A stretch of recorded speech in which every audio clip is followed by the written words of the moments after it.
Hello, everyone, and welcome. I've been asked to chair this meeting, which is actually being coordinated and organised by Nottinghamshire Amphibian and Reptile Group.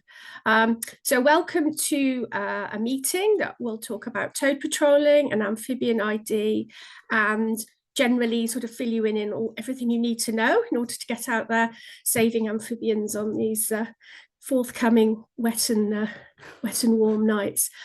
So I'm Angela Julian. I'm coordinator of Amphibian and Reptile Groups for the UK. What we are is a network of 40 county-based volunteer-led groups.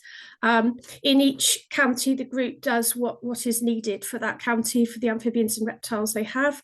But a major part of what we do is to support toad patrol. So although it's a frog life run programme, we will always be there to support volunteers on the ground locally.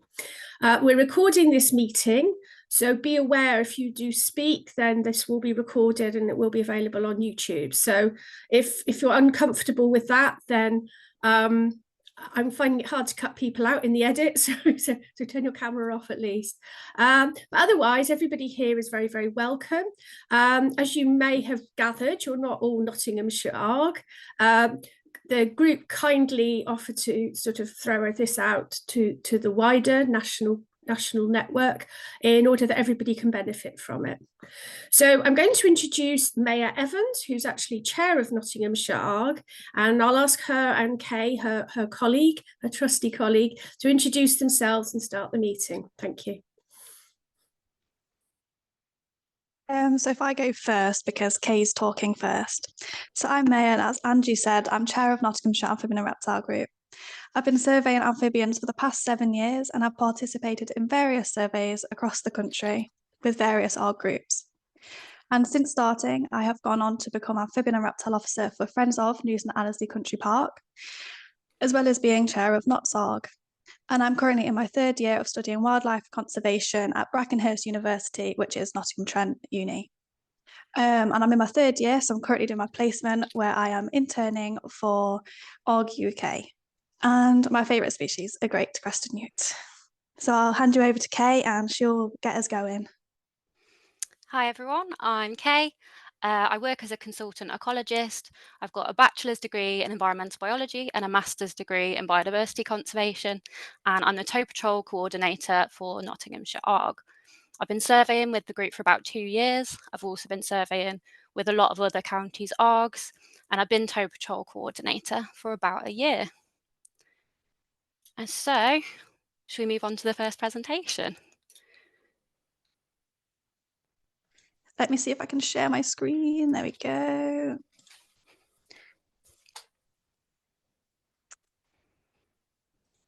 Whoops, bear with. Can everyone see that okay? Yeah. Bro.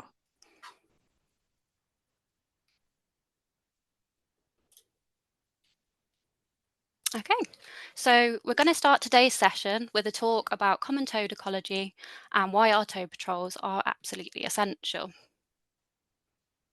First, we're going to go through the distribution of the common toad and talk a bit about the importance of biological recording. We'll then discuss common toad habitat use and explain why they're an essential component of our ecosystems. We'll look into their life cycle and explore the reasons behind the decline of the species over the past 30 years. Finally, we'll talk a bit about the history of toad patrols and how they are helping our toad populations. So the common toad, Bufo bufo, is a widespread species of amphibian that can be found throughout most of Europe, with the exception of Ireland, Iceland, parts of Scandinavia, and some Mediterranean islands.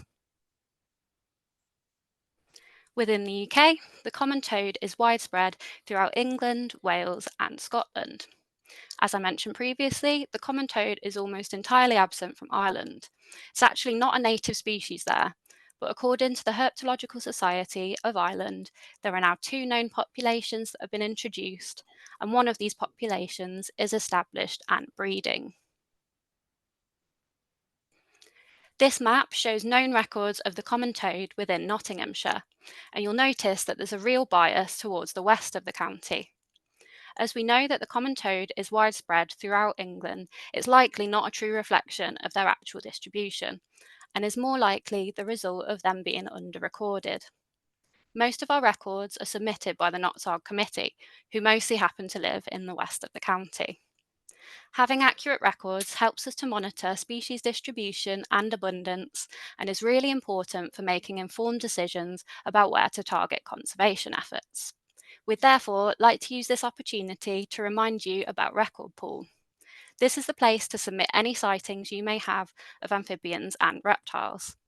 It makes your data available both locally and nationally for conservation purposes and is really helpful for things such as identifying areas that may need tow patrols.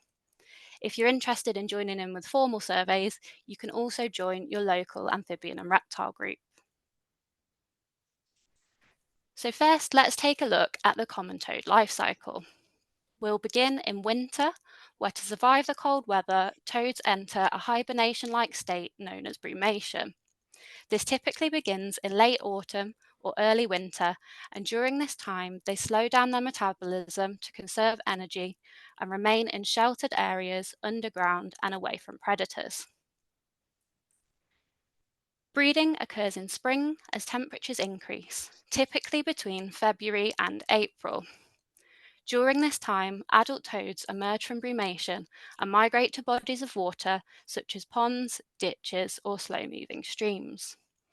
Unlike other amphibians, which tend to migrate in smaller numbers for a longer period of time, common toads usually migrate and breed en masse over a 2 to 3 week period. Breeding involves external fertilization. A male will grasp onto the female's back in a tight embrace known as amplexus, and this position is maintained until the female spawns. Female common toads lay long strings of eggs, unlike common frogs, which lay eggs in clumps. After spawning, adult toads will leave the water and head to terrestrial habitat to feed. Eggs will hatch into tadpoles that will eventually undergo metamorphosis and become juvenile toads. This process can take weeks or even months, depending on the environmental conditions. By the summer months, the majority of the toadlets will have emerged from the water. During the autumn, both adults and toadlets will spend lots of their time foraging and preparing for winter, ready to start the cycle again. As we saw from their life cycle, common toads are a highly terrestrial species of amphibian, spending most of their lives on the land. They are adaptable and able to thrive in a range of habitats, including woodland, farmland, grassland, and even urban areas.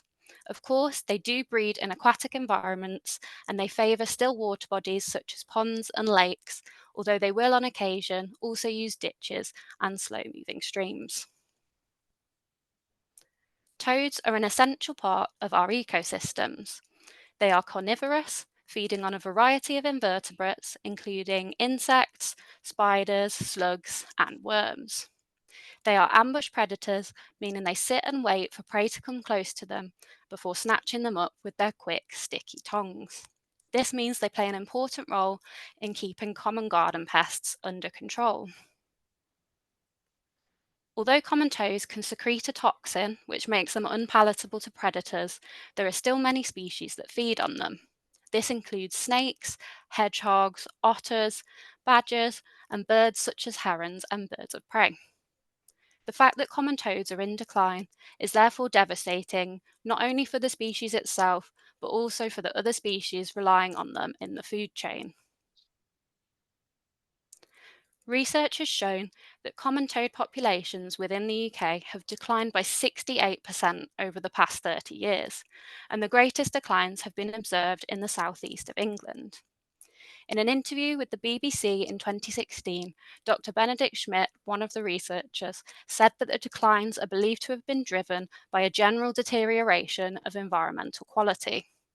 He went on to mention change in land use, use of pesticides, and mortality on roads as major causes of common toad decline. Change in land use causes habitat loss, reducing the amount of suitable habitat available to amphibians to forage, brumate, and breed in. Pollution, which can be caused by runoff from roads or agriculture, causes degradation of aquatic habitats, which can reduce the survival rate of spawn and tadpoles. Disease has also contributed to the decline of our amphibian populations, and we'll be talking more about that in a later presentation. But for now, we're going to focus on habitat fragmentation. Habitat fragmentation can be defined as the process of breaking up large habitats into smaller, isolated areas. This can be caused by natural events such as fires or floods, but is more often than not the result of human activity, such as the construction of roads or new areas of housing. There are many different ways that this can impact biodiversity, one of which, as is the case with the common toad, is the disruption of natural migration patterns. Outside of the breeding season, toads will move up to a few kilometres away from their breeding ponds, which means that they may have to cross multiple roads during their migration, which puts them at risk. Let's take a look at this at a local level. This is Oaks Lane in Oxton, which is one of our toad patrols in Nottinghamshire. Towards the centre of the map, you can see the breeding pond marked in blue. To the south is a golf course with wooded areas and areas of grassland that would provide suitable foraging and brumation habitat for amphibians such as the common toad. To the north is a large expanse of agricultural land, which again could provide ideal foraging and brumation habitat. But the two areas of habitat are split by this road, and it's quite a fast road that gets a good amount of traffic. Last year, despite constant patrol efforts by our volunteers, we recorded more casualties than toads saved at this site. In total, 77 toads were found dead as a result of road traffic accidents, and only 47 toads were saved by our patrollers. This just goes to show how detrimental habitat fragmentation can be, even when mitigation efforts such as toad patrols are put in place. This is Papawick, another one of our Nottinghamshire patrols, and again you can see there's a large pond which is used for breeding by amphibians. To the east and north of the breeding pond there are areas of woodland, and to the west there are agricultural areas suitable for foraging and brumation. In the middle of the map, in red, you can see that there's a junction, which means that toads migrating to the breeding pond from most directions will have to cross at least two roads. Luckily, we were able to save 344 amphibians at this site last year, though despite constant patrolling, we still recorded 20 amphibians found dead from road traffic accidents. Papawick and Oaks Lane are only a few kilometres away from each other, and I've circled both sites on this map. Papawick is the most westerly pond, and Oaks Lane is the pond to the north. You'll see that there are several other ponds in the area marked in blue, as well as lots of other foraging and brumation habitat marked in green. Unfortunately, the habitat in this area is now highly fragmented due to the network of roads, and this is now the case across most of the country.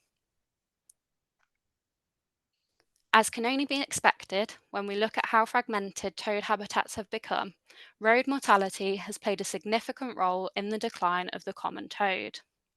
FrogLife estimate that around 20 tonnes worth of toads are killed on UK roads each year. To put that into perspective, that's around 500,000 individuals, which is equivalent to the human population of the city of Manchester. Research into the history of toad patrols has suggested that they've been taking place since the 1950s to help save amphibians from road mortality. In Nottinghamshire, we run our toad patrols as part of FrogLife's Toads on Roads initiative. Toads on Roads was established by FrogLife over 20 years ago to tackle the issue of amphibian road mortality, and they now have 517 active toad patrols spread throughout the UK. As well as encouraging the public to get out and rescue migrating amphibians, Toads on Roads has collected valuable data, and their results from 2009 onwards are available publicly. This graph shows the number of toads helped at FrogLife toad crossings since 2009, and the dotted line shows an overall positive trend, meaning that we're saving more and more toads as time goes on. In 2024, Toads on Roads saved a total of 134,532 toads, which is a new record. Toad patrols have been running for quite some time in Nottinghamshire, and we actually have a road here which is closed off during the amphibian migration to protect crossing toads. Last year, we celebrated 25 years of this road being closed to protect toads, and this is all thanks to Margaret Cooper, who's fundraised to make this happen every single year. Margaret will be coming to our AGM on the 15th of February to talk about the history of Oxton Toad Patrols. This is free for anyone to attend. Places can be booked on Eventbrite, and you'll have been sent the link to book as part of your joining email. Notts Toad Patrols, run by Nottinghamshire Amphibian and Reptile Group, was established in 2023, and we now manage most of the toad patrols in the county. We currently have over 15 registered toad crossings and around 70 patrollers that volunteer their time to helping toads in the breeding season. Last year, we managed to save 1,914 amphibians from road mortality, and this included 1,780 common toads, 41 common frogs, 80 smooth newts, and 13 great crested newts. 93% of the amphibians we helped cross the road were common toads. Despite our efforts, we still recorded 382 total casualties. This year, we're aiming to save even more amphibians and record fewer casualties, but we can only do this with the help of volunteers. If you would like to get involved with toad patrols in Nottinghamshire, please drop me an email at nottsargtoadpatrols@hotmail.com. FrogLife's Find Your Nearest Toad Crossing tool can be used to find toad patrols near to your address. By clicking on the toad icons, you can also send a message to the managers of the toad patrols to express your interest in helping. And this is a method I'd recommend for anyone wanting to get involved in toad patrols outside of Nottinghamshire. Again, we sent out the link to the Find Your Toad Crossing tool as part of the joining email. And that's everything for our first presentation. Thank you so much for listening. And I'll pass over to Maiya to talk about how we toad patrol. Okay, hopefully everyone can hear me. So we've spoken about the why we patrol. So let's talk about how we patrol. So I should start with, this is mostly for Nottinghamshire, however, it can be put into the wider field. And I am using our toad patrol guidelines as a little script so that I don't miss anything out. So we'll first talk about the guidelines and why they're needed and why it's ideal to read them before going out. We will then talk about the equipment you need on a patrol, and then we'll go a little bit step-by-step guide on how we actually do the patrol itself. We will then talk about what do you do when you find injured amphibians, as well as some toad safety and some handling. We'll talk about your safety, as ultimately this is the most important thing. And we'll talk about patrolling with children and vulnerable people. We will then discuss a bit about insurance as well. So our guidelines then. So like Kay said, FrogLife instigated this project, and myself and Kay made our own guidelines this year for Nottinghamshire Amphibian and Reptile Group. They are based entirely off of the FrogLife one, but they're more Nottinghamshire targets. So if you're interested in getting one of them for Nottinghamshire and you're in Nottinghamshire, then please email myself or Kay. If you're not in Nottinghamshire, then either your local ARG group will have their own guidelines, or you can use FrogLife's. So the equipment you will need. A bucket is definitely needed, so we recommend taking 2 or 3 out with you, and we'll discuss why in a minute. You'll need a torch. It's really important that you are visible to drivers. It's also important to take into consideration that there are drivers on the road, so when you are using your torch, to keep it as low to the ground as possible. High visibility clothing. So this can just be a high-vis vest. If you want to go full out and wear full high-vis, then go for it, but a high-vis vest will be fine. Again, this is to make sure that you are visible to other patrollers, but also the drivers on the road. You will need warm waterproof clothing. So toads do migrate in weather above 5 degrees. The warmer the better, but they also like to migrate in the wet weather. So this often results in you getting absolutely drenched while you're trying to save them. So having a coat or waterproof clothing is definitely needed. A method of recording. So in Nottinghamshire, we do have a specific method, and I'll discuss that in a minute. But recording how many you find alive and how many you find dead is really, really important for that local patrol. It helps the coordinators to work out if more patrollers are needed because there's a higher mortality, or it might actually identify that our efforts are being used and worth it because we're getting more alive than we are dead. And a mobile phone, a fully charged mobile phone, is really, really important in case of emergencies. Now, this might be to ring 999, or it might also be to ring one of your safety people to let them know that you're home. So, insurance then. So for Nottinghamshire, before you become a patroller, you will need to fill out FrogLife's Patroller Declaration Form. Now, this does cover you under FrogLife's insurance, and it protects you and everybody else. So what you need to do is get in contact with Kay. She will send you over one of these declaration forms, fill it out, send it back to Kay, and then she deals with it from there onwards. Can't stress enough how important this is, and you do need to fill out all of the information, otherwise it gets sent back to us and Kay ends up having to chase everybody up. So let's talk a little bit about when we patrol. So here is a very, very basic life cycle of amphibians. So you can see in spring, all of the amphibians are starting to come out of brumation and starting to migrate. Now, we do see a higher migration number in common toads, and we'll talk about that a little bit later. In summer, like Kay mentioned, you start to get your tadpoles and your froglets starting to merge later on in the summer.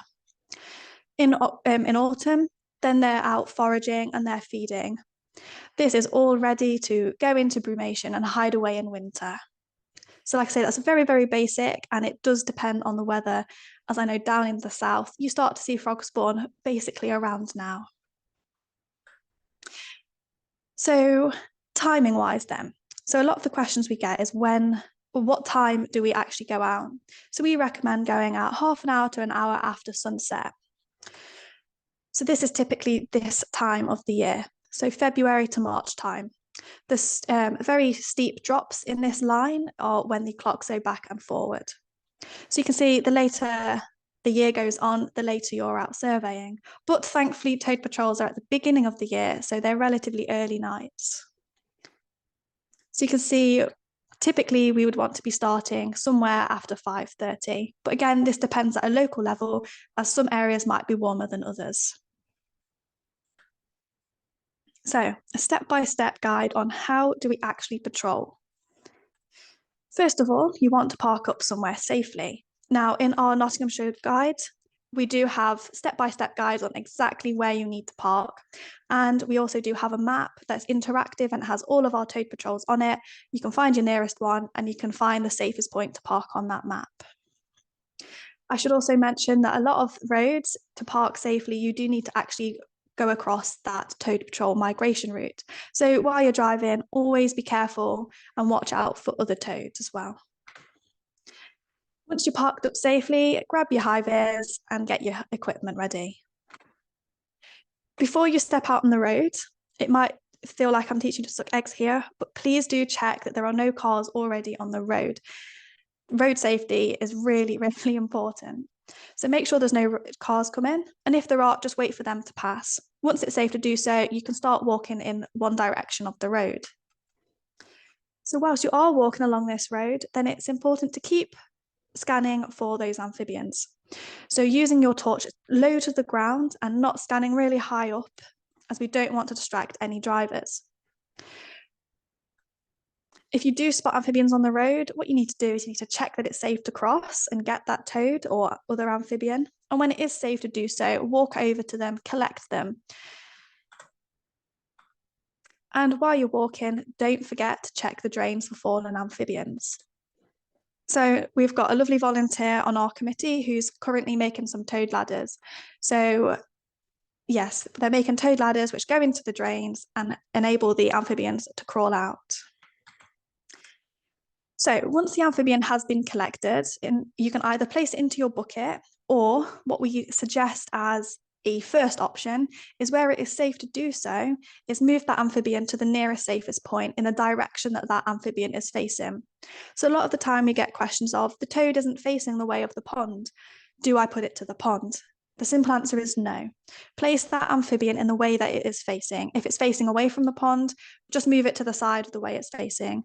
As if you put it near the pond, the potential of it walking past and back onto the road is very high. So before you put it in a bucket, make sure there's a hedgerow or a field somewhere next to that pond that you can just move it next to. If that's not possible, then just place it into your buckets.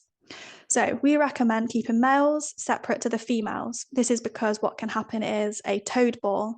So if you put one female in a bucket full of toads, male toads, then all those males may cling to that one female, and you may be causing more damage than good. We also recommend keeping the ones in amplexus separate as well. So what we say is keep males separate in one bucket, amplexus in another bucket, and you can put the other females in that bucket with the amplexus, as the males are less likely to come off of those females and attach to another. For newts, we have a lot of cases where people put toads in a bucket with newts, and the toads and frogs trample the newts and end up killing them. So we recommend keeping them in a little sandwich tub. This can just be a Chinese takeout tub that's washed thoroughly, and make sure there's some holes in there too. So keep amphibians keep collecting amphibians and any other wildlife that may need an extra helping hand. So when we're out on our patrols, we often get worms that need an extra helping hand. So we help them as well. And pop them in your buckets and move them to the side. So once you're at the end of the road, you just turn around and repeat the process. So depending on, like I said earlier, depending on where your pond is, try to keep the amphibians in the bucket for as little time as possible. It's also recommended that you keep no more than 10 amphibians in that bucket at one time. It's a very stressful situation for them, and we want to keep that stress as little as possible. So keeping as little toads and amphibians within those buckets is really, really important. So once you have finished, safely pack up and leave. So make sure there's no cars come in and off you go. And remember to keep your records as well. It's really important to keep records of the dead ones. We get a lot of people who don't record the dead ones, and this is just as important as the live ones. So records then. So if you're Nottinghamshire ARG, one of our other committee members, Fraser, has kindly made this online form for you. So this form will get inputted into this data sheet. So you'll get a link to this, and you basically fill out all the information: date, time, your name, which patrol you were at, etc., what you found, what was dead. All of that then gets inputted into this data sheet, where me and Kay can then filter out all the necessary things and find one specific patrol.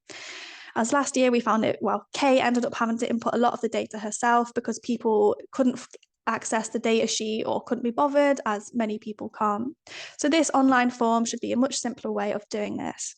If you're not in Nottinghamshire, then keep a record of it and send it to whoever needs it, or just record it on Record Pool. So this is our map.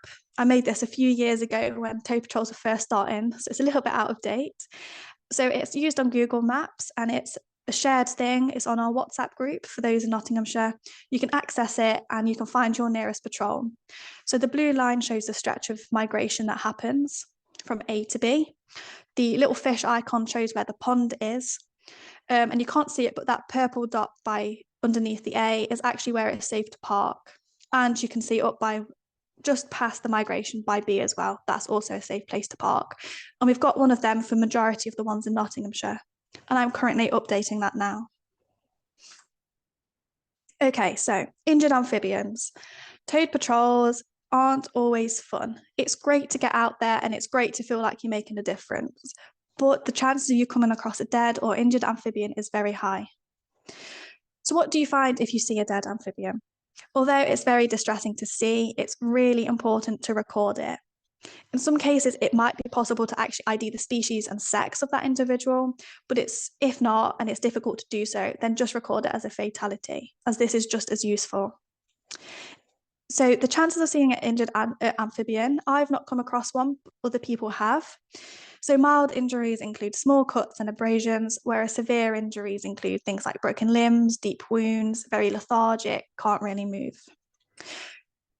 It's really distressing when you come across this. However, they are a very resilient species. So it may be that they bounce back really quickly. So we do recommend just moving it to the side and letting nature take its course. However, if you are unsure, then please do message myself or Kay if you're in Nottinghamshire. And if you're not in Nottinghamshire, contact your local ARG group or Frog Life. So another question we got asked a lot last year was amphibians and the law. So on 2 of our sites, we do have great crested newts cross, and these are a protected species, and we'll talk about that in the ID section. However, it's not illegal to rescue a great crested newt if it would otherwise die. So if you're on a toad patrol and you come across a great crested newt, you can pick it up and move on with it and put it to the side, just like you would any other amphibian. Again, if you're unsure, then please do contact myself, Kayleigh, if you're in Nottinghamshire, and if you're not, contact either your local ARG group or Frog Life. So then, amphibians and handling. So toad patrols can be very stressful, especially when you've got hundreds of toads crossing, but to prioritise amphibian welfare is very crucial in this instance. So we want to limit their time in buckets and only do so when absolutely necessary. So we want to relocate them to a suitable environment before even thinking about putting them in the buckets. Handling should be kept to a minimum, so it should really be pick up from the road, either move to the side or pick up from the road and place in your buckets. Like I mentioned, we don't want to see any more than 10 in a bucket to prevent overcrowding. This can lead to suffocation, it reduces stress, and actually it can lead to some crush injuries as well. So male and female toads, which aren't already in amplexus, like we mentioned, should be kept separately. Toads that are in amplexus, so this is when the male is clinging to the female on top, should not be removed from this case. So the male should not be priced off of the female. They should just be placed in that same position and into their bucket. And newts should be kept away from toads and frogs to prevent any stress. So again, with toad safety, we do recommend wearing gloves. So ARG UK and Frog Life recommend this as well. So amphibians do have glandular skin, which means they can absorb water and salt that they require through their skin for bodily function. However, this can include any soaps, hand sanitizers, or creams that you may have on your hands. So wearing gloves, one, reduces the risk of disease spread if you have gloves per site, but it also frees gloves that should be latex and powder free as well. And they can be bought online or from hardware stores. If you're in Nottinghamshire and you would like up some gloves and you want to come to the AGM, drop me an email and we can bring you some equipment. So we've talked about toad safety. However, your safety really is the most important thing here. If the road is dangerous or visibility is poor, do not attempt to rescue the amphibians. I'm not going to read all of these out as I'll be here for hours, but the bold highlighted ones are the most important that I've not already talked about. So you got to remember you are a pedestrian on the road, and to be courteous and professional to drivers and others. A lot of the times people come up and ask you what you're doing, just be polite and inform them what you're doing. A lot of the time they just drive off steadily and they watch out for things. We do recommend pairing up as well or going out in groups. And if you can't, although we highly recommend it, to let someone know of your location when you arrive and when you've left and when you arrive home. And this can just be done if you're in Nottinghamshire on our WhatsApp groups. If you've got cuts, scratches, or just be cautious of dirty water as well. So patrolling with children and vulnerable people then. So they must be registered, anyone under 18 must be registered by a parent or guardian, and that can be on the insurance form that I mentioned earlier. They should also be accompanied by a parent or guardian at all times while on a patrol. And this does apply to vulnerable adults, where a key worker or parent will be needed as well. So in Nottinghamshire Amphibian and Reptile Group in specific, we try to put people or vulnerable people or children to areas of quieter road traffic or less amphibians as well. So it's a little bit less stressful, you get a bit more hands-on, and you don't have to worry as much as about cars. So we do also recommend that adults or key workers brief their children or vulnerable person not to pursue or rescue toads from the road, so to go out with the adult. And please follow safety instructions too. And if you're ever unsure and you're in Nottinghamshire, contact myself or Kay. I should mention, we cannot take responsibility for children without their guardians at the roadside.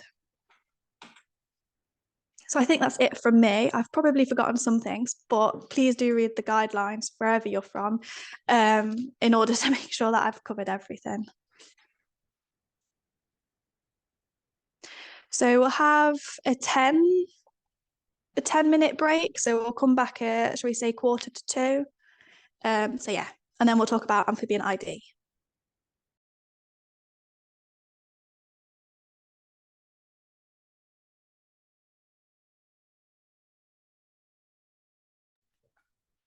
Okay, welcome back everyone. Are you all fixed, Maiya? I think so, yes. The boxes should be fixed as well. I think some people were saying there were boxes I thought that was part of the design. Never mind. Okay, doing really well. It's very clear though. It's doing really well. Okay, so welcome back everyone after our short break. We're now going to have a session from Maiya, I think, on Amphibian ID. Over to you. Yes, hold on. There we go. Right, hopefully you can see and hear me okay. So this is going to be the longest presentation, as we want to make sure that people are aware of how to ID species clearly. So this is more of an in-depth than a basic ID as well. So we'll talk about UK amphibians, then we'll talk about Nottinghamshire/common amphibians. We'll then talk about ID of frogs and toads, so anora, meaning that they lose their tails after metamorphosis. We'll then move on to newts, so Urodela, meaning that they keep their tails after metamorphosis. And finally, we'll talk about some ID of non-native species. So, overview of native UK amphibians. In the UK, we have 7 amphibians that are native. We have 2 frogs, the common frog and the northern pool frog, 2 toads, the common toad and the natterjack toad, and 3 newts, the smooth newt, palmet newt, and great crested newt. So many of these are common and widespread across Britain, while some are found within specific pockets. So the northern pool frog can be found in Norfolk, and the natterjack toad can be found on a few sites along our coastlines. So, all amphibian species are protected under the Wildlife and Countryside Act of 1981, and this means it's illegal to sell, trade, or barter them. However, species like the northern pool frog, natterjack toad, and great crested newts are protected further, and they are protected under the Conservation of Habitats and Species Regulations 2017 and European Protected Species, and being protected under the Wildlife and Countryside Act 1981. So this means it's illegal to kill, capture, sell, trade, barter, but also any type of disturbance at any life stage, and a license is needed to do so. So amphibians in the UK are experiencing a rapid decline, with, like Kay said, common toads decreasing approximately 68% in the last 30 years. So this has led toads to become a biodiversity priority species under the Natural Environment and Rural Communities Act 2006. So this does mean that this species should be considered during planning and development. So, overview of Nottinghamshire's amphibians. We have 5 out of the 7 amphibians. We have 1 frog, the common frog, common toad, and all 3 newts, the smooth newt, palmet newt, and great crested newt. So distribution is unknown, like Kay mentioned. Majority of records are from the West. So if you're interested in joining Nottinghamshire to fill in those gaps, then please email us. So we will be talking about the common frog and common toad first. So common toad, Rana temporaria. These are mostly a wetland species, but can be found within a variety of habitats. So this species does like to be in and around water bodies due to their skin. I'm not going to get into that today, but they just need water. They, like I said, they're widespread. However, it seems that they may be declining, but more research is needed on that. So they can be seen all year round, but their main season is from mid-February to September. And in Nottinghamshire, they typically breed March to April time. If you're further down south, then you may have already seen some spawn. So they're 6 to 8 centimetres in length, and they lay their spawn in clumps. So you will get to see some lovely photos and videos during this session. I just do want to mention that although this is an ID guide, not all individuals look like this. They vary from one another. Hold on. So they have raised green/brown eyes, an arched back, so you can see that their back is slightly arched. They have olive skin coloration. I'm not sure what this is doing, so you just have to bear with it. They have smooth skin, barred stripy legs, and the back legs are muscular and used for jumping. And they have black spots along their back and their flanks, so the flanks being the side of their bodies. And they also have black patches behind each eye. So this does vary in darkness, so some might be quite light, but usually it's quite dark in coloration. So if it looks like it's wearing a little bandit mask, then you're looking at a frog. They do have a pointed snout. And one thing that I don't see gets mentioned very often is they do have visible eardrums. So just on their black patch behind the eye, you can see a little eardrum. Now, this isn't always obvious. So male ID, they do have light blue throat. So this does appear more clear and more blue in the breeding season. However, you can also see this outside of the breeding season too. They have one vocal sac, and they have nuptial pads on their front feet, as you can see.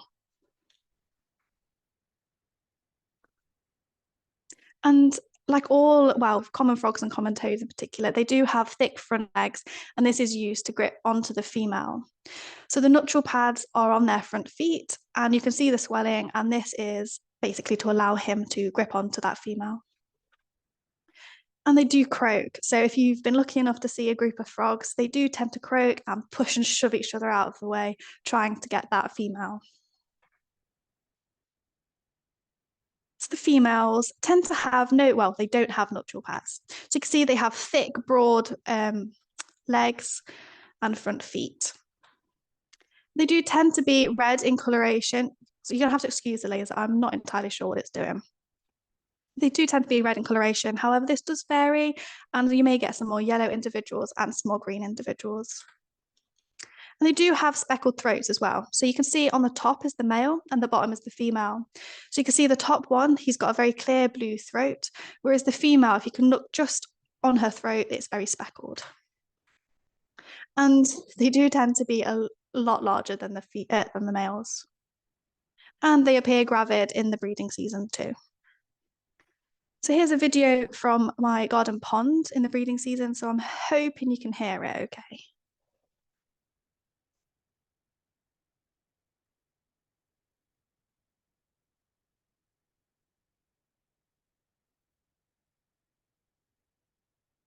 So if you can hear it, you can hear that they're croaking and they're pushing and shoving each other out of the way. So here are some lovely photos from some of our Nottinghamshire ARG volunteers. This is just to show you what different amphibians, well, frogs in particular in this case, look from each other. So you can see they all look very, very different from one another. So we'll move on to common toads, bufo. So these, again, like frogs, are widespread but can be found within a variety of different habitats. But this time they're typically found on land. So you can find them under log piles, under logs themselves. You can find them in leaf litter, under burrows that small mammals have made. And if you're a reptile surveyor, you'll often find them under reptile mats too. So they can be seen all year round, depending on the weather and temperature, but typically seen in Nottinghamshire from February to September time. And they breed a little bit later than common frogs, but typically you can start to see the spawn and the mating sort of March, April time. Similar sizes to common frogs, however, females can get much bigger, to about 6 to 8 centimetres in length. And unlike common frogs, which lay their spawn in clumps, they lay their spawn in strings. So general ID of a common toad. They have rough, warty skin, strong back legs, which are used for crawling. So we spoke about common frogs having strong back legs for jumping. If you see a frog or a toad in the distance and it's leaping quite high, typically it will be a frog. If it's quite low to the ground and it appears to be crawling and shuffling along the ground, it's most likely a toad.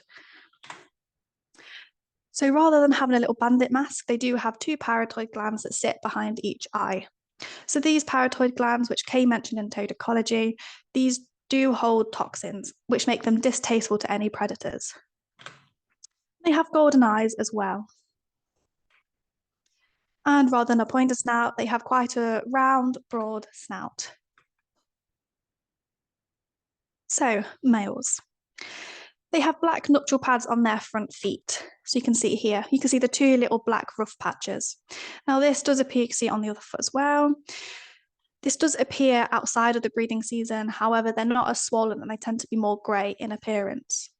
In the breeding season, they come up and they're quite black in colour. And they can be heard calling during the breeding season. And like the common frog, they have 1 vocal sac, but rather than croak, they tend to chirp.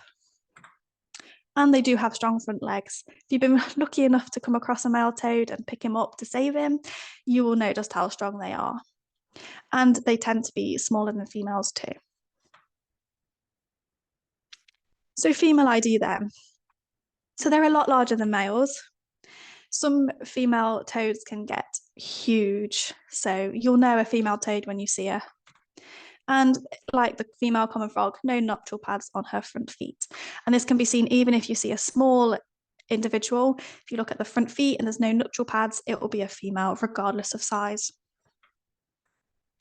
So here's a video from Papawick Pumping Station Toad Patrol of a pair of toads in Amplexus.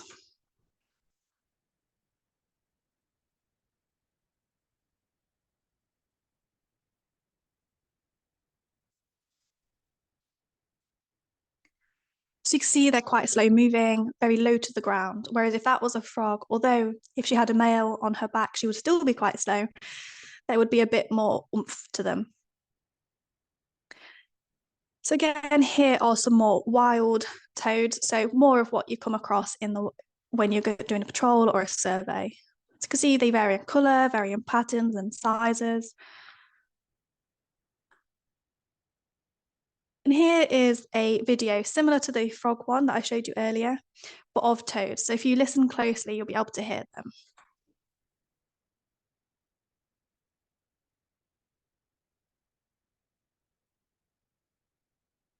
So you can hear the difference if you can hear it, hopefully you can. They chirp rather than croak. So here is common frog and common toad side by side. So males on the top and Amplexus on the bottom. So you can see the common frog has silky, wet skin and the black patch behind the eye, whereas the common toad has rough, warty patch. So the spawn then, this is one of my favourite photos of common frog spawn and common toad spawn. So you've got the common frog spawn here and the toad spawn here. So you can see the frog spawn's in clumps and the toad spawn is in strings. So the frog tadpole, they have long tails compared to the body. They have gold speckles along their bodies and tails. So when they newly hatch, they tend to be more black in coloration.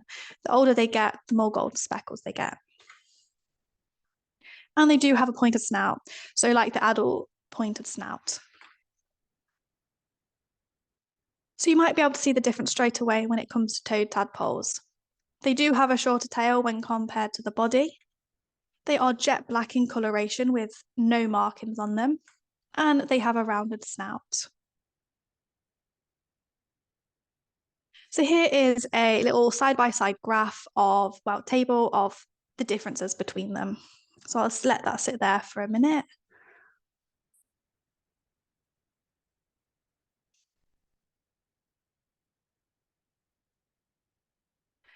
So let's talk about our newts then. So basic newt ecology. So all of our native newts can be found within a variety of habitats, but again, typically found on land. So they only come to that water to breed. So like common toads, you'll be able to find them under reptile mats, under logs, under stones, anywhere that's quite nice, warm and dampish. So they are widespread. And again, similar to frogs and toads, they can be seen all year round, depending on weather and temperature. But in Nottinghamshire, we typically start to see them at the end of February, all the way up until October time. So they do have a longer breeding span than our common frogs and toads. So they're not necessarily explosive breeders. They're a bit more elaborate and a bit more full on than the common frogs and toads. And the female newts do lay their eggs up individually rather than clumps or strings. They wrap them up into leaves and they lay around 200 a season. So the smooth newt, Lysitriton vulgaris, these are one of our small newt species. So they grow to around 9 to 10 centimetres in length. They are widespread and can be found throughout Europe and parts of Asia. And I thought it's interesting to note that they are classed as an invasive species in Australia. So general ID of a smooth newt. They have smooth skin, as the name would suggest. Plain unstriped feet. This is one of my favourite ID features. If it's plain and unstriped, it will be one of your small newts. They range from dark brown to light brown, but as you'll see, they do vary in colour. So males. I don't usually talk about how to ID terrestrial males, but since you're doing toad patrols, you're not going to actually see the full breeding males. You're going to see them in this form. So they have regular spots along the flanks. So again, the flanks are the sides of their bodies. They do have an orange flash or blue flash at the base of their tail. They do have a wavy, unbroken crest. So in the breeding season, this is very, very visible. Outside of the breeding season, you can see this very slight ridge along their back. Now, this does not break at the tail. This ridge will continue. And they have a little stripy face. So when you pick them up and they're in terrestrial form, they're quite velvety in texture as well. They're not like smooth and silky, they're quite velvety. So here's a breeding male in all his glory. So like the terrestrial male, they do have regular spots along their flanks. They have a wavy, unbroken crest. Now you can clearly see this is not a ridge anymore. So the one that's in the hand, you can see his crest is flopped over. So that crest is only upright when it's in the water. And you can see the orange and blue flash at the base of his tail. So what happens is when the males are ready to breed, they will come to the ponds, and when they hit the water, that crest will start to develop. When they finish breeding and they leave the water, they absorb that crest for energy, ready for the winter, as well as feeding. So what you find is when you're surveying and you get to see these beautiful males with all their crests, they're much more vibrant in coloration. And they do have that little stripy face too. And you can see the texture's different, they're more glossy. So one other feature compared to palmate newts is they have frilly little back feet. So they appear to be a more seaweed-like. The females, they often get overlooked because they're a bit more basic than our males. They're plain in coloration, and again, vary in colours. They have a yellow stripe, usually underneath their tail. And what I found is they have two thin black stripes that run down their spine, and you can see it quite clearly in the middle photo.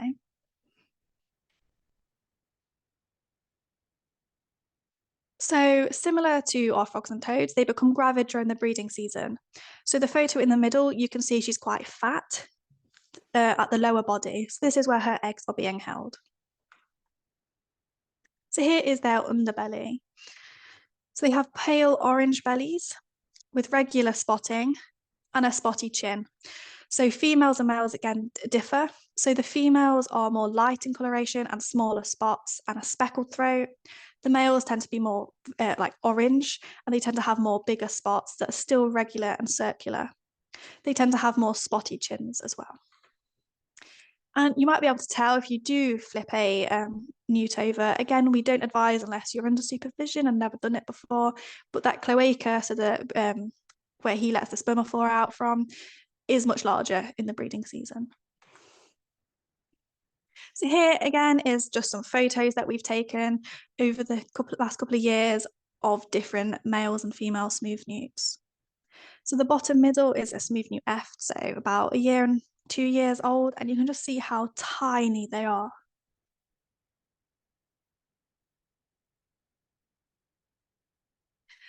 So the palmate newt, Lysitriton helvetica. So these we only know of a couple of locations in Nottinghamshire. However, we think it's really important to tell you, one, because we've got people from elsewhere, which might have palmates crossing, but also a lot of the time it's misidentification. So we want to get you guys in Nottinghamshire up on ID so that you can tell the difference between palmate and smooth newt. So they're a small newt species, similar size, if not the same as our smooth newts. And again, relatively widespread and can be found in Western Europe and further afield too. So general ID, they tend to be more olive and green in coloration. They tend to, but don't always, have a black band across their face. So like the frog, it looks like they've got a little robber's mask on. And they have these beautiful orange eyes. So you can see the difference between smooth newt and palmate newt quite clearly here, but it's not always that obvious in the field. So male ID. So they do have a filament at the end of their tail. They have no visible crest. So you've got the smooth newt, which has got a wavy, unbroken crest, and the palmate doesn't have a crest, but it has a ridge that runs across his back. And he does have a white patch with black speckles just below the eye. So his chin is white and speckled. And you can see they're a bit more patterned than our smooth newts. So unlike having little frilly seaweed feet, he has more of a dumpling feet. So they're webbed, hence the name palmate newt. And they do have 2 rows of spots along their tail. And within these 2 rows of spotting, he has an orange stripe that runs between them.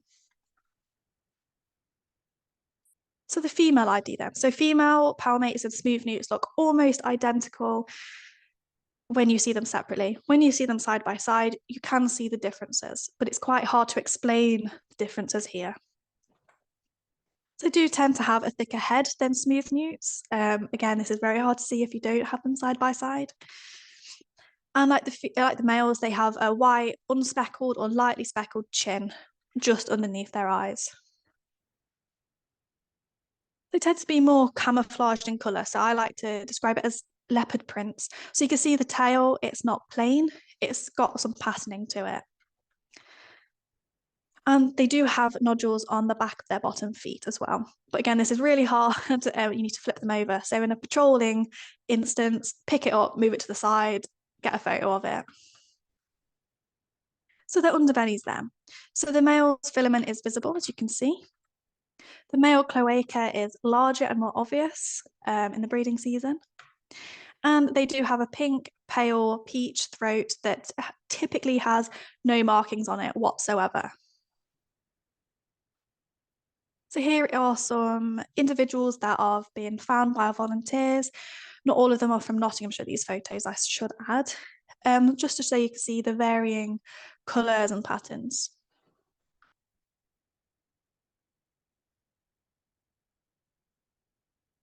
So here's smooth newt and palmate newts. Males are on the top and females are on the bottom. So side by side, you can see the differences. However, in the field, it might be quite tricky if you haven't got them side by side. So let's move on to my favourite species, the great crested newt, Tritoris cristatus. So these are our largest UK native species, and they grow to around 15 to 17 centimetres in length. They are a strictly protected species, and all photos have been taken under licence. So they can be found in Central Europe and parts of West Siberia, but we'll talk about the widespread of the UK. So despite being a protected species, they are widespread in the UK. The reason they are protected is more due to the fact that they are declining in the rest of Europe. However, as some of you probably have heard, that might happen in the UK. So I should also say, actually, they were known as the warty newt, which will become relevant in a minute.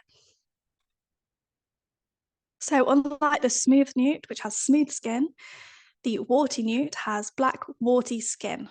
So that's a nice way to be able to ID it in the field. If it's got smooth skin, it's one of our small species.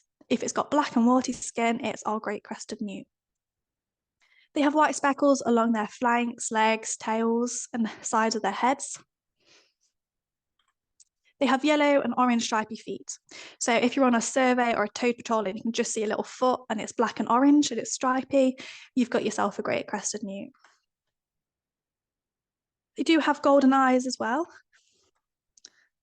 Let that sit a minute. So you can see the difference from palmate and smooth newt quite clearly. So again, terrestrial wise, the great crested newt males have a jagged crest that breaks at the tail. In the non-breeding season, this does appear as a ridge, or sometimes what you find is the crest is really, really small, but just flopped over, as you can see on these individuals. They do have a white flash on the tail. Again, this becomes more white and more vibrant during the breeding season. And he does have black spotting along the body and the crest as well. So here's that beautiful great crested newt that most of us know and love. So you can see that jagged crest that breaks at the tail. It's not a ridge anymore, it's a full crest. And you can see those white flashes with the yellow tinge on it as well. And you might be able to see a bit more clearly on these photos that black spotting that's along their bodies. And like I mentioned, a yellow tinge. So they use this coloration to court the female. So females, again, often get overlooked, but they're just as gorgeous. So they have an orange stripe at the bottom of their tail. They have an orange stripe occasionally running from their neck area all the way to their tail as well. And these are typically the ones that you get to that 16, 17 centimeters as well. So they are larger than males. And the females tend to have a broader head than males too. Again, this is hard if you only see one and the other, you don't see them side by side. So here you go. Here's a male and here's a female. Sized, this is a fully grown adult male and a fully grown adult female. So you can see the female, this was last year on one of our sites. You can see she's very big, she's carrying those eggs, whereas the male hasn't developed that crest yet and he is still quite small. So here's their underbelly then. So they have white speckled chins, so they're black with white speckling on them.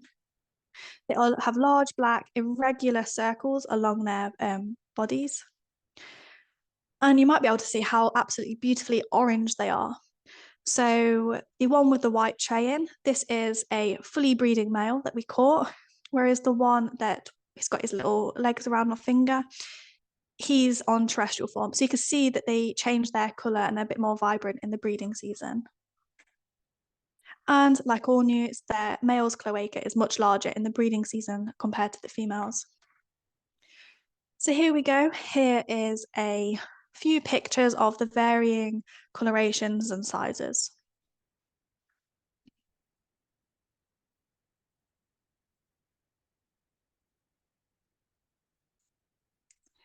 So here's all three species side by side then. So we've got the underbellies on the top and all the males along the bottom. So you can kind of see the differences when you see them side by side.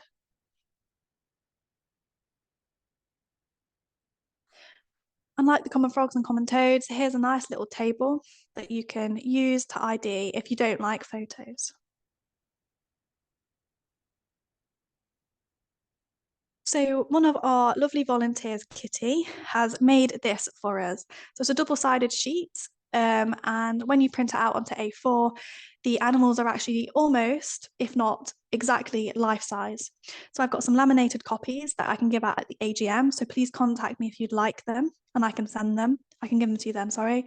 If you're in Nottinghamshire and you'd like a copy of this, I can send it over to you and you can print it out yourself. So when printed, yeah, you should be able to place the great crested newt on it and it will be the exact size. So lastly, let's talk about a couple of our non-natives.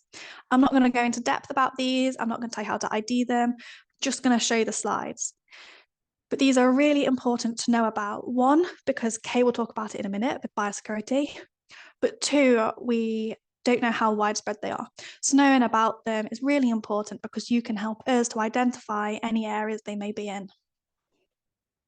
So the midwife toads then. So these are found in Western Europe with in countries such as France, Spain, Portugal, etc. They're a very small species. Yeah, I'll leave that there. There's more in-depth video on our YouTube after this anyway. And here is the alpine newt. So these are a common pet species, and I'm sure Kay will talk about this in a minute. They can carry diseases as well. So that's it from me. Our last presentation will be done by Kay, and she'll be talking about biosecurity. Yeah, so we're going to finish off today's session with a talk about some of the diseases and parasites that can affect UK amphibians and what we as toad patrollers and surveyors can do to prevent their spread.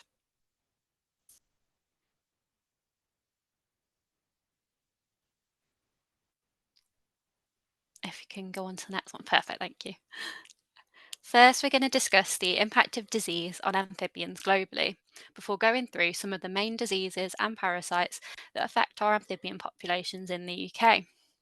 We'll then go through what we can do to help, which includes recommendations for biosecurity and how to submit records of diseased or injured amphibians to the proper authorities.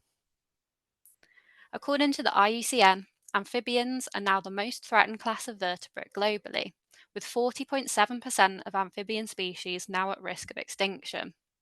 The IUCN Red List categorises species based on their extinction risk, and between 1980 and 2004, 91% of status deteriorations for amphibians were driven by disease and habitat loss.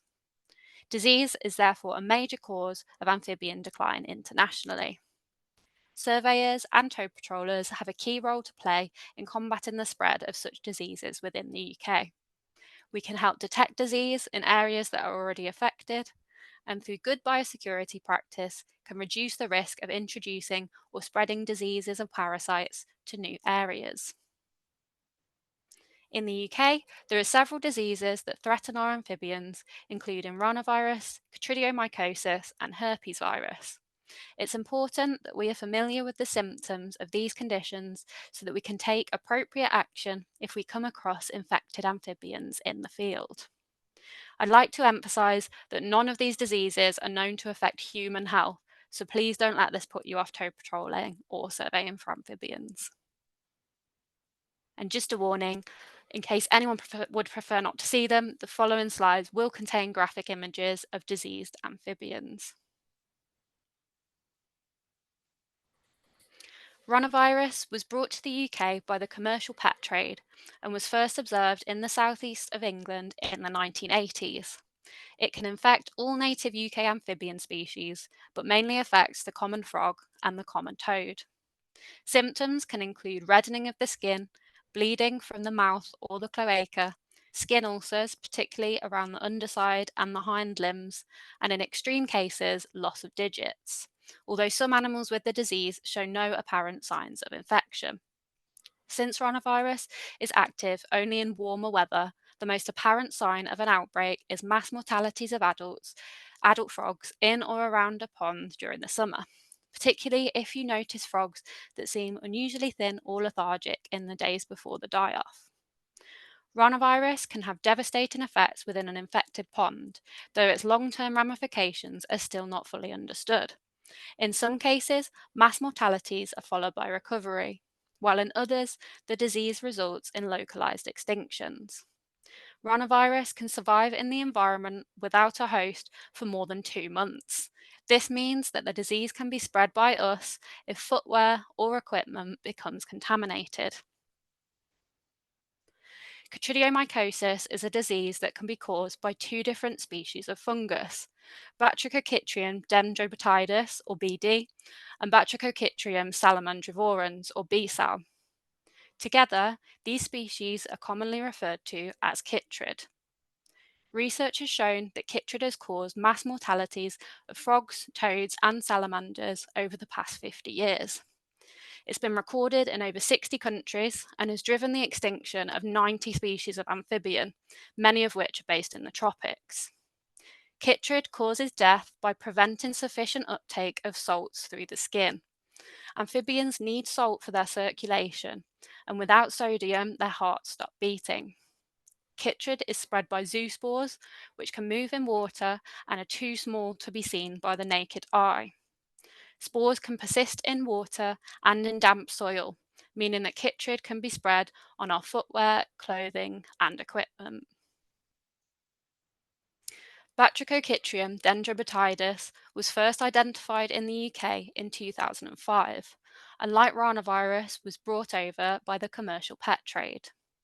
According to FrogLife, BD has now been found in 19 locations in the UK. It can infect all native UK amphibian species, but toads are believed to be more susceptible to it than frogs and newts. Common symptoms include excessive skin shedding, lethargy, ulcers, particularly at the tip of the toes, abnormal posture, and unusual behaviours such as nocturnal species being around during the day. In most cases, however, there are no visible signs of disease and healthy-looking animals are found dead. The fungus only affects keratinized tissue. Keratin is the protein that makes our fingernails hard and gives strength to the scales of a reptile. And amphibian skin have small amounts of keratin in it. Tadpoles only have keratin in their mouth parts and not on their skin, so they're not usually killed by the infection. They'll usually carry the disease until they undergo metamorphosis and then pass away. Large numbers of dead toadlets or froglets between May and June, or new tufts between June and September around a pond can indicate BD infection. Batrachochytrium salamandrivorans was discovered in captive amphibians in the UK in 2015. Luckily, it's not yet been found in the wild here. In the Netherlands, B-cell has wreaked havoc on populations of fire salamanders, causing a 99% decline in the national population. B-cell only affects chordates, which are salamanders and newts. If it was to get out into the wild in the UK, it could therefore be absolutely devastating for our populations of great-crested newts. Symptoms of B-cell in salamanders has included ulcers and lesions all over the body, excessive skin shedding, a lack of muscle control.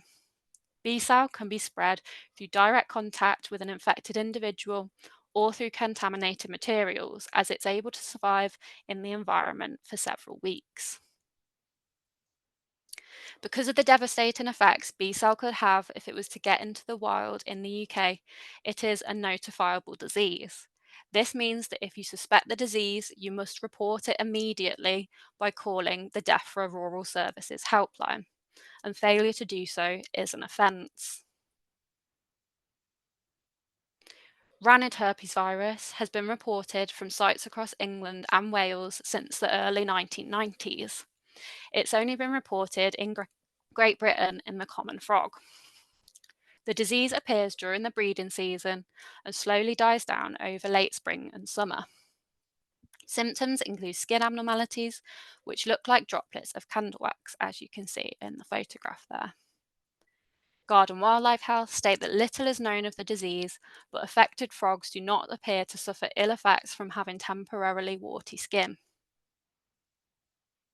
Buffonid herpes virus affects common toads and was first reported in Switzerland in 2014. It was previously undetected in Great Britain. However, at this year's Herpetofauna Workers meeting, it was announced that toad patrols in Cornwall had identified common toads with herpes virus-like symptoms in 2024. Symptoms of herpes virus in toads include skin abnormalities, which look like raised black or brown patches, as in the images on the right.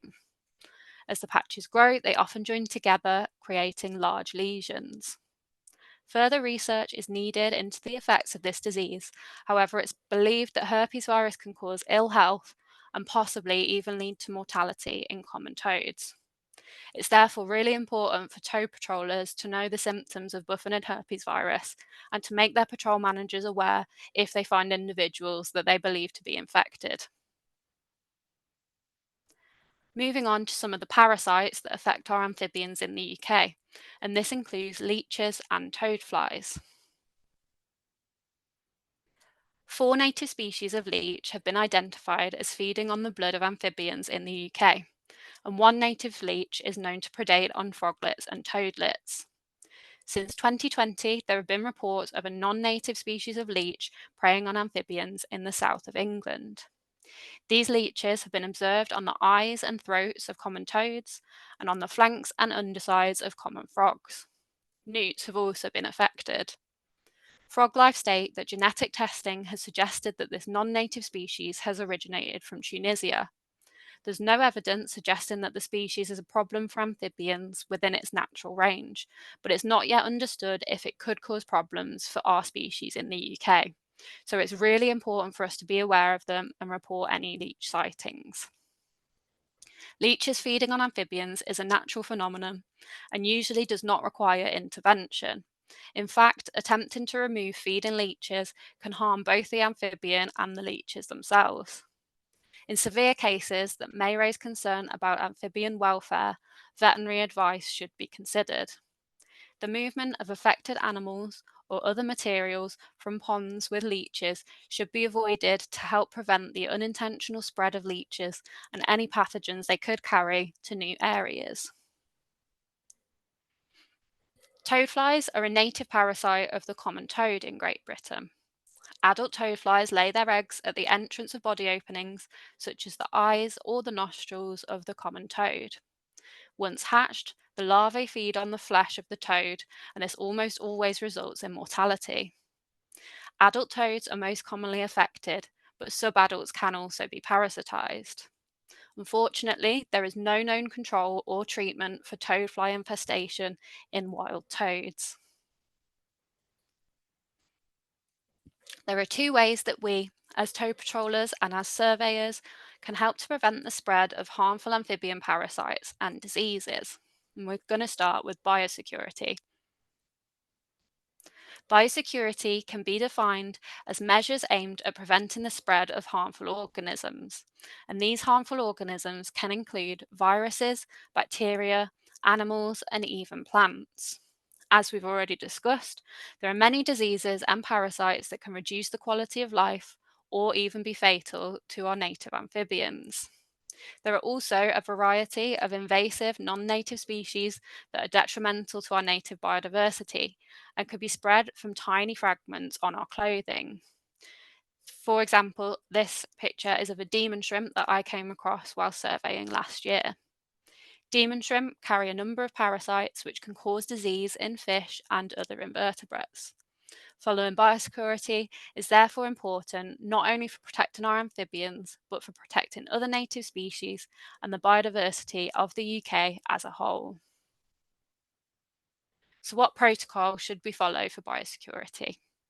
In an ideal world, we'd be able to have different sets of equipment for different sites, which would limit the risk of transferring diseases, parasites, or invasive species between populations. For financial reasons or reasons of practicality, this isn't always achievable, and in those cases, we should be following check, clean, dry.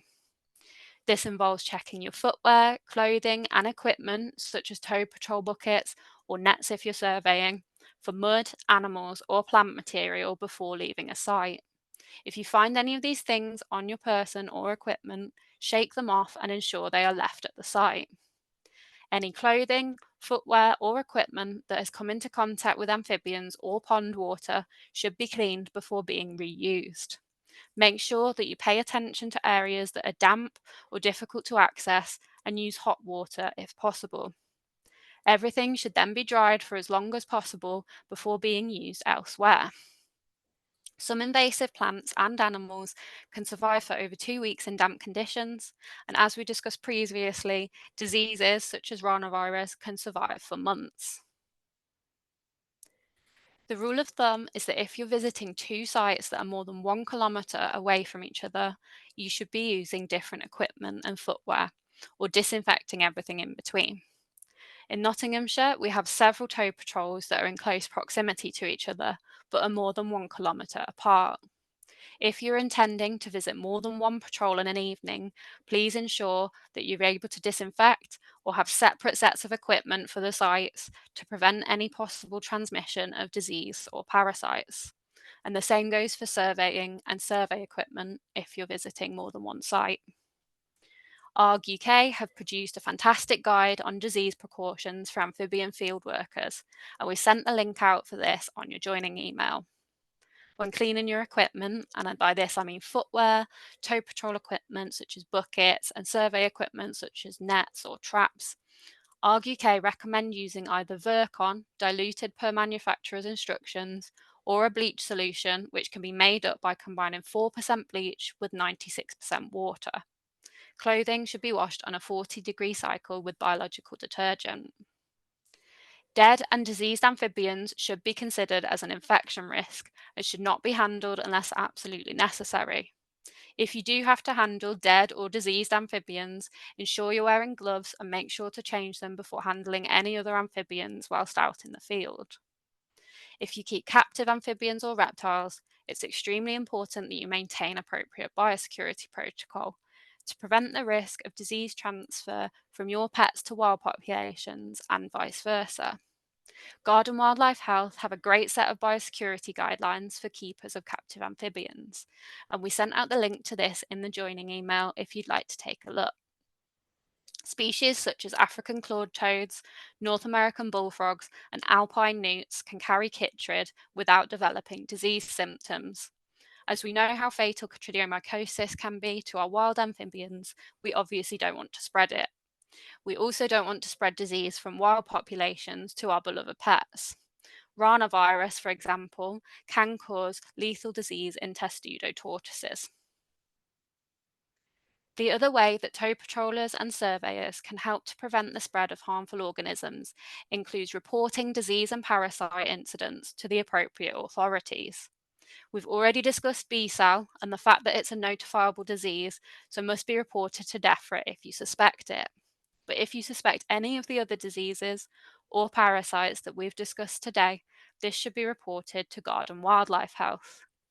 Garden Wildlife Health is a project run by the Zoological Society of London, the British Trust for Ornithology, FrogLife, and the RSPB, which aims to monitor the health of British wildlife. Every report submitted by the public contributes to a national database of wildlife disease incidents, and this data helps to inform the government and NGOs on conservation management. Reports can be made online via their website. Unfortunately, Garden Wildlife Health are unable to treat sick or injured animals, but it's still important to report these cases. If you find a sick or injured amphibian that is still capable of fending for itself, Garden Wildlife Health advise you leave it alone to recover. Though if you come across a severely sick or injured amphibian, you should contact a local vet for advice. If you're in Nottinghamshire, please let us at Notts ARG know if you come across any amphibians you believe to be suffering from disease or parasites, so that we can make sure appropriate action is taken. And that is the end of today's training session. Thank you all so much for coming. We hope the talks have been helpful and have set you up well for the tow patrol season. If you'd like to support Notts Tow Patrols, you can donate to our fundraiser on Coffee or take a look at our Tow Patrol range of clothing on Temu. And I'm wearing one of our tow jumpers right now. 20% of the proceeds from our Temu range are being donated to Frog Life Toads on Roads, and the other 80% will be used by us at Notts ARG to fund tow patrol equipment. Thanks very much. Oh, thank you, Kay, and thank you, Maiya. That was absolutely brilliant. I mean, lots of information covered, so lucky we recorded it, and we can, as I say, we'll make that available on the ARG UK YouTube channel once it's been edited. I think Maiya put in a Q&A session. Is that correct, Maiya? Do you want Q's and A's? Hold you have on. to unmute. Yes. Do you want to do Q&A? I don't know how we're going to do this. We've got a lot of people. I don't know whether we could look at the chat. Hold on.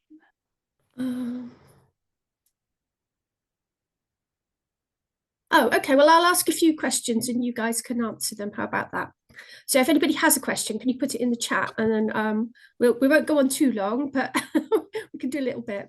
So first question is, how do you hold frogs, newts and toads so as not to hurt them, please? The newts look particularly fragile. Did you want me to take it, Kay, or did you want to? Yeah, go ahead. So It depends in what situation, I guess. When you're doing a toad patrol, you kind of want to get them off of the road as quickly and as safely as possible. So for toads and frogs, you can kind of do like a little grip, pick them up from under their bellies kind of thing, scoop them up, place them either on the side or into the buckets. Newts are very delicate. They are more robust than you think, but yes, they are delicate. So just gently pinch them from the sides, very, very gently, and then place them wherever you need to. It comes with practice. I remember when I first started, it's really scary, but you do get used to it. So yeah, that's what I'd recommend. Do you have anything, Angie, on that? I try and scoop them from underneath, actually. The thing with toads, when they're on the road, as you kind of loom over them, the first thing they do, which is their response to predator, is to crouch down as low as they can to meet with toad depression. So if you can just kind of gently scoop them from underneath, they'll still be crouched in your hand, and then you can sort of convey them that way. And I think the same with newts, really. But I will say they are fairly delicate. I mean, they're robust and delicate, if you see what I mean, but you have to be a little bit careful with them. So the second question is a tricky one. So what do you do with suspected diseased or leechy amphibians while seeking advice? So we've recommended that people contact Garden Wildlife Health, but what do you do with them in the meantime? Do you just leave them? Do you put them in a bucket? What would you think? I'd recommend leaving them there, because if they're in a pond already infected with leeches, there's probably other amphibians there that have got leeches on them anyway, and you don't want to move them elsewhere and risk spreading leeches, spreading pathogens potentially if it's a non-native species we don't understand very well. Would you agree with that, Angie? Yeah, I'm not a great one for moving things around, because I think if something has disease, moving it could move the disease. I mean, occasionally we see pictures of quite distressing pictures of animals with sort of dislocated limbs, and you see a lot on social media and people saying, "Oh, take it to a wildlife hospital." And we have on occasion taken animals to the vet. So I'm going to say, if your action was to take the animals straight to a veterinarian, then that would be permissible. But I would warn you that in most cases, vets will put animals down to relieve them of suffering. So don't. I mean, the leeches were slightly unusual because the vets then took the toads in and looked after them, because I think they were interested as well. But quite often we've had animals taken into the vet and the vets promptly put the animal down, and then people are quite distressed about that. But that's because the vet's taken judgment what's best for the animal. So yeah. Okay, so the next question I have, interesting. So when you've mixed up your Virkon solution, can this be kept for a while? Is using a spray bottle rather than soaking in a bucket okay? So Virkon loses efficacy once it's mixed up. If you're leaving it for a long amount of time, it becomes less effective. So we wouldn't recommend keeping it for a while. Just mix up the amount that you need, really, and use it then and there. Using a spray bottle, I believe, is okay as long as you're getting the contact time that it needs to actually be effective. It doesn't really matter what method you're using to apply it. And I've had a comment further on saying, I believe mixed Virkon lasts for around 7 days once mixed with water, and you can get tablets. So you can buy it as a powder or you can buy tablets, and then you can put in 500 ml of water, which is also correct. I tend to make a bucket up because if I'm trying to soak nets or wellies, I like a big bucket. So I buy industrial scale containers of it and make it up and dunk it in there. But yes, we have seen cases where people have sort of made up a bucket of Virkon for the entire season, and it has to be said that it will lose efficacy. The other thing that we've been asked to stress by ZSL is about scrubbing things first. So if you've got footwear that's absolutely what's the word? There's a word in Nottinghamshire for it. It's covered in mud, really thick mud. There's no point dumping that in a bucket of Virkon and expecting it to be disinfected. So we would always say to brush off any excess mud first, so that the equipment or the footwear or whatever that you're disinfecting is already cleaned, as it were. And then the other thing we've asked people to do is either to put the the used Virkon or bleach down a drain, although then again there's concerns about from Thames Water in our case about putting too much bleach down the drain or to pour it onto hard standing. So that's the advice we've been getting. Don't know if we can add to that. Can we add to that? No, I mean, we've got our amphibian advice note, which is on the ARG UK website. It's called Advice Note 4, and we do spell things out a little bit more in that. So that's quite a good thing to go back to and download if you'd like further information. Oh, okay. Yeah, this is a good question, actually. Are the chins a quick, reliable way to ID between smooth, spotty and palmate pale in the field? I admit this is what I do. So yeah, for me, I don't like that method because I don't find it effective. But as far as ID goes, it is quite a reliable way of doing it. For me, I like to ID them from the feet and I like to do it from the patterns. So everyone has their own way of IDing them. But yes, the chins are quite a nice way of being able to confidently say, that's a palmate, that's a smooth, that's a great crested newt. Yeah, so it does vary from person to person. But yeah, it's a good question. And yeah, it's an effective way. And definitely, I reiterate what you said, that I think palmates have always been under-recorded, and definitely where you've got all three in a pond together, you've often got to look quite hard. But there's a sort of, I wouldn't say a mythology, but there's a sort of, oh, we only ever find palmates in upland sites, or we only ever find palmates where the pHs are more acidic because they're more tolerant. I think that's a bit too black and white, and actually I think palmates crop up a lot more than people realise. And because they're not highly protected by law, there's less of an incentive to do that identification. Okay, so more of a comment, I think. One bit of feedback I thought was essential to wear gloves when handling amphibians. There are a lot of photos of amphibians being handled without gloves. Is that to do with requirement of surveys, or just because those were the most helpful pictures and it's coincidental? Okay. So there was, when I was making my PowerPoint, I was debating whether to put them in or not. So one, there's a few reasons why these are in. One, because it was when we first started, so we weren't really up on the glove kind of thing. The other reason is I do a lot of training with volunteers and I've got very small hands and gloves don't fit me very well. So when I'm handling and trying to show people the ID features, I find it very difficult to actually handle them safely. So I don't have anything on my hands, no sanitizer, no hand cream or anything like that. And I make sure my hands are wet beforehand. But any amphibians that we handle later on, we do wear gloves, but they're mostly for photo purposes, as when taking clear photos in the hand, the camera focuses on the glove and not the amphibian. So there's a few different reasons, but we do wear gloves as often as we possibly can. It's just sometimes for me with small hands, it's easier to handle and move them around for volunteers to see. But a very good note. Yes. Yeah. Well, I think we're all on a learning curve here. I mean, we're here sharing, actually. I always say the whole thing of amphibian and reptile groups is we're sharing good practice with each other, and I think this is something, particularly with BSAL coming through in continental Europe and wiping out 99.9% of fire salamanders within about 2 years. That was quite shocking, and I think although we've always known it's important to observe biosecurity, when you really see it like that, you think, no, we really have to start wearing gloves. Gloves we recommend are nitrile gloves, not latex or powdered, which was another question. And I think what we have sort of said is, if, for example, you're driving your car along a road and you see a toad crossing the road and you don't have gloves in your glove box handily there, then I think it's okay to stop and move the amphibian with your hands. But we do recommend you try and wet your hands first and don't use dry hands.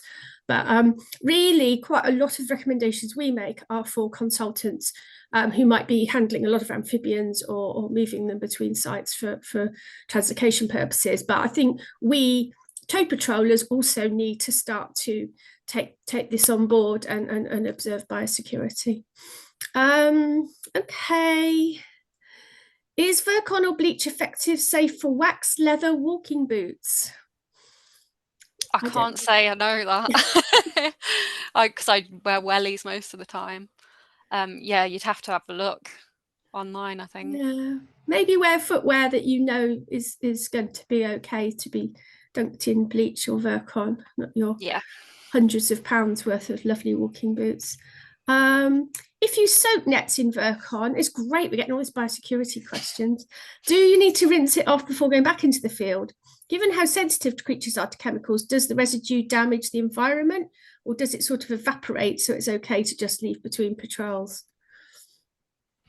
So as long as it's had the contact time that it needs to be effective, you would then normally rinse it.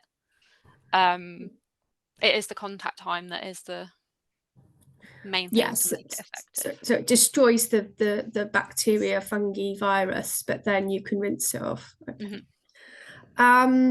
Completely different question. How long do these different amphibians typically live? I don't know if this is in the wild or in captivity, but they're quite different. So from the top of my head, I can't remember all of them.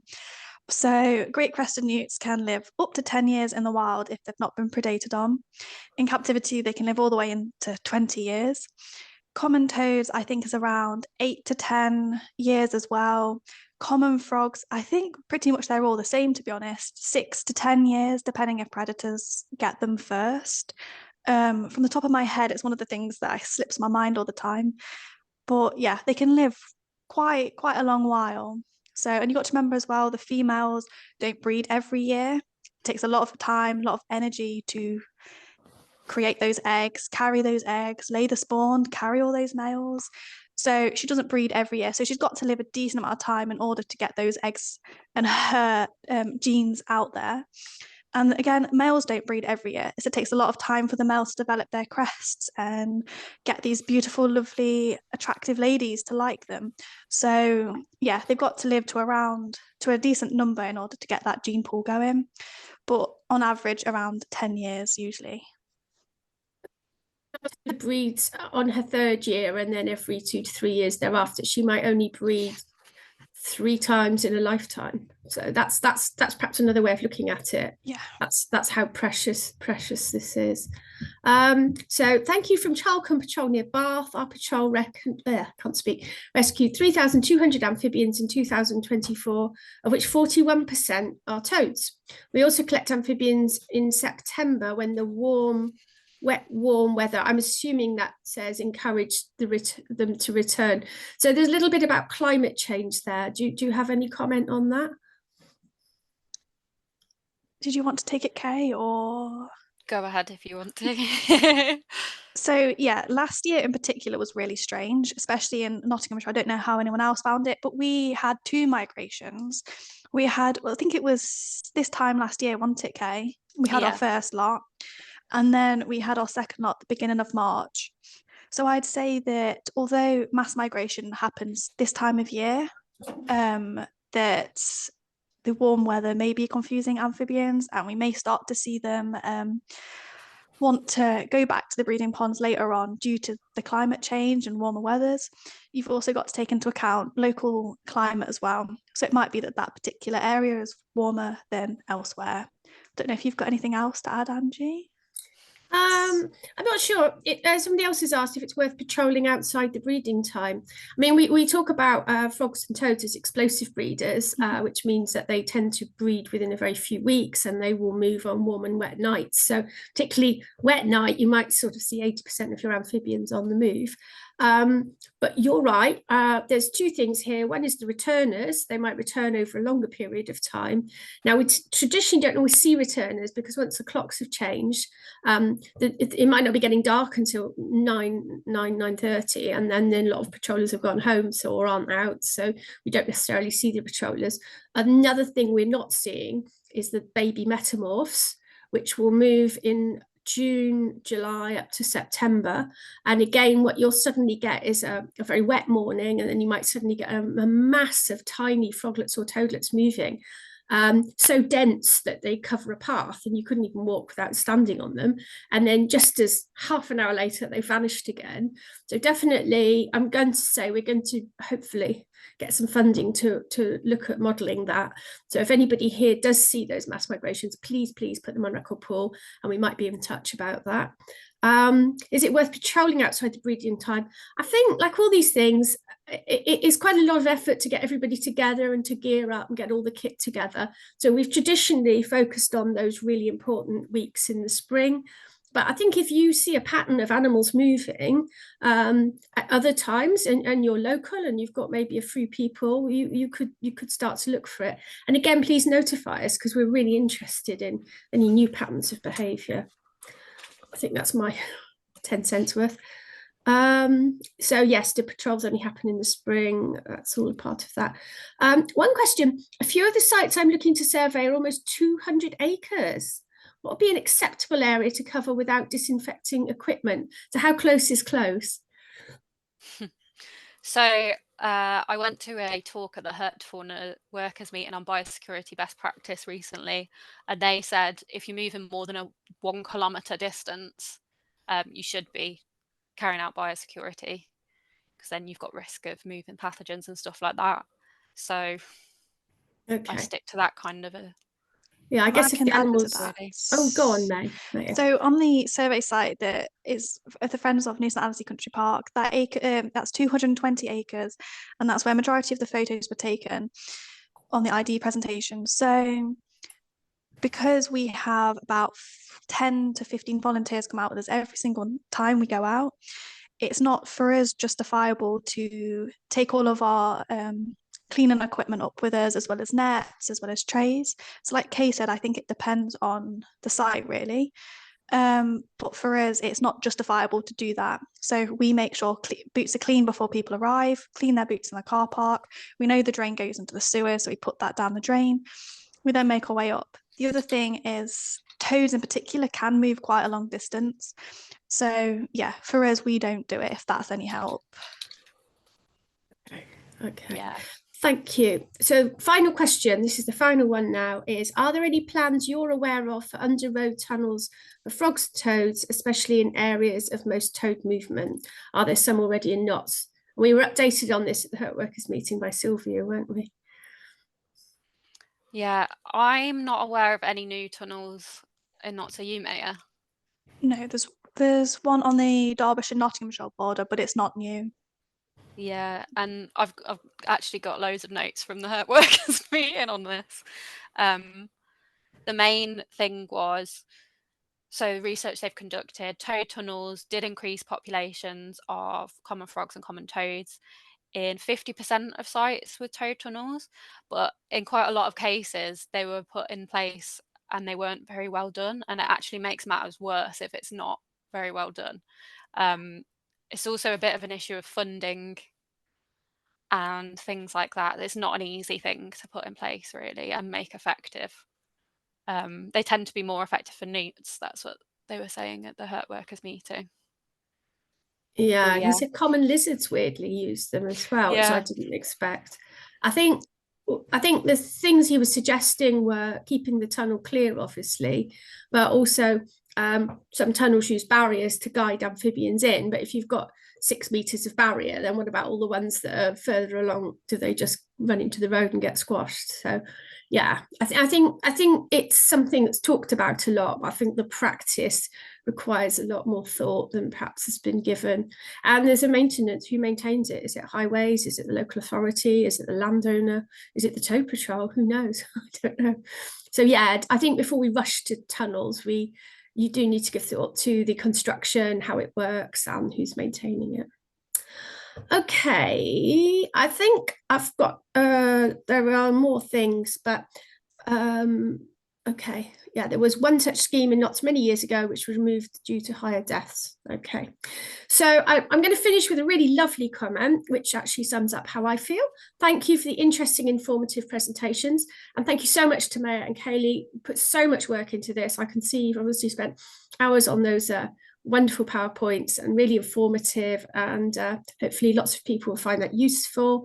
And I'm looking forward to becoming involved with tow patrols in the Nottinghamshire area, so that's wonderful as well. And please do contact Maiya or Kayleigh if you're in Nottinghamshire and you'd like to get involved, and contact me, Angela Julian at Amphibian and Reptile Groups the UK, if you live somewhere else, and I can always point you in the right direction. So for now, thank you from all of us. Thank you for you giving up your Saturday afternoon to spend with us learning about amphibians, and a lovely heart there. And hopefully we'll see you on the patrols. Cheers then. Goodbye. Thank you. Thanks, everyone.